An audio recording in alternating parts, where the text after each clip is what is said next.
अनुभूति से विपक्ष का वक्ता अमितेंद्र कुमार सिंह। सदन पटल पर दिए गए विषय इच्छा मृत्यु एक दयालुता का उदाहरण अथवा एक खतरनाक मिसाल के पुरजोर विपक्ष में अपने वक्तव्य प्रस्तुत करें। 3-2-1 के साथ आप मेरा समय प्रारंभ करिएगा। 3-2-1। महोदय, यहाँ पर 3 बिंदु हमें समझने की आवश्यकता है। इच्छा मृत्यु, दयालुता और खतरनाक मिसाल। यहाँ पर बात दयालुता की हो रही है और पक्ष के वक्ता बहुत ही शानदार तरीके से कह रहे हैं कि इंसान को गरिमामय मृत्यु की आकांक्षा होनी चाहिए। लेकिन वो दयालुता जो है वो 2 शब्दों में विभाजित हो जाता है, सहानुभूति और स्वानुभूति। बात मैं सहानुभूति की कर रहा हूं तो जब मेरे समक्ष कोई व्यक्ति पीड़ित है और उसके लिए मेरे मन में जो भाव है वो सहानुभूति है। लेकिन जो व्यक्ति स्वयं पीड़ा से ग्रसित है उसके मन में अपनी पीड़ा के लिए जो भाव है वो उसकी स्वानुभूति है। अब उस स्वानुभूति में क्या वो निर्णय लेने में सक्षम रहता है? महोदय, इच्छा मृत्यु की आवश्यकता तभी पड़ती है जब व्यक्ति अचेत अवस्था में चला जाता है। वो खुद का निर्णय, खुद के क्रियाकलाप तक नहीं कर पाता है। ऐसे अवस्था में उसे इच्छा मृत्यु का श्राप वरदान बनाकर पेश किया जाता है। ऐसे में क्या ये नैतिकता का पतन नहीं होता है? दयालुता की जगह एक विकल्प का साधन बनकर नहीं आता है। ये दयालुता नहीं है, ये एक विकल्प। आज पैरेंटिंग देखभाल उपलब्ध है।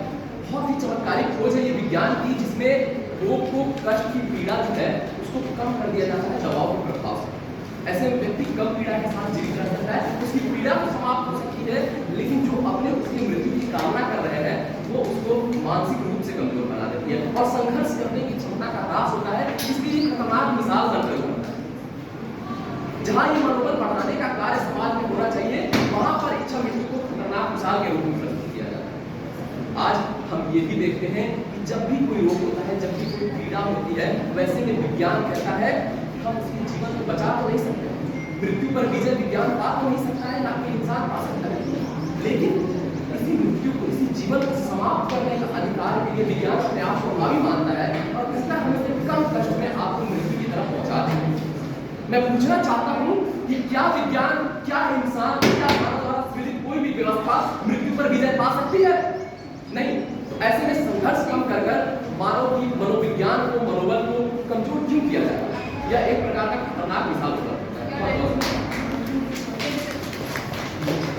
आपके वक्तव्य के लिए धन्यवाद। शाश्वत मिश्रा मेरा नाम है। माय नेम इज शाश्वत Mishra and my team name is team district.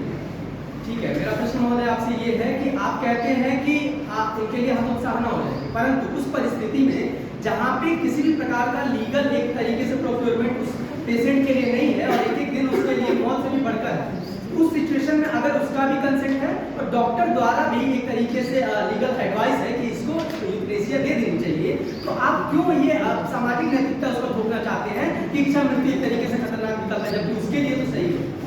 जी, जैसे कि आपने कहा कि समाज और न्याय और संविधान ये मानता है कि वो व्यक्ति अब सक्रिय नहीं है, इसीलिए उसको पीड़ा को कम करने के लिए इस पर सामाजिक नैतिकता ना थोपते हुए इसे सरोकार करते हुए इसे मान्यता दे दी जाए और इस पर इसके विपक्ष में ना बोला। महोदय, सबसे पहली बात तो कि इंसान एक संसाधन है, मानव एक संसाधन है। जब समाज उस पर निवेश कर रहा है कि वह आगे चलकर समाज को भी उतना ही निवेश के बदले बेच देगा, उतना ही जितना उन्होंने व्यय किया है उतना वो उससे प्राप्त करेगा, ऐसे समय में किसी अनहोनी की वजह से, जिसमें यह निर्धारित नहीं है कि वो व्यक्ति मृत्यु को प्राप्त हो जाएगा, कष्ट के बाद उसका जीवन आ भी सकता है, वो एक साधारण जीवन भी व्याप्त कर सकता है और 70% केस में यही होता है। तो ऐसे में क्या उन संसाधनों पर जितना समाज ने निवेश किया, उस संसाधन से पुनः आगे की प्राप्ति करने के बजाय वह यह संघर्ष से हार मान ले कि वह अब जीवन को प्राप्त नहीं कर सकता है, वह अब मर ही जाएगा, उसका जीवन का कोई औचित्य नहीं है, क्या यह उचित नहीं? इसलिए मैं कहना चाहता हूँ इस संघर्ष करने की क्षमता को बढ़ाए रखना ही न्यायोचित है। इसमें संघर्ष से हार मानकर एक मनोबल बढ़ाने वाली मानसिकता की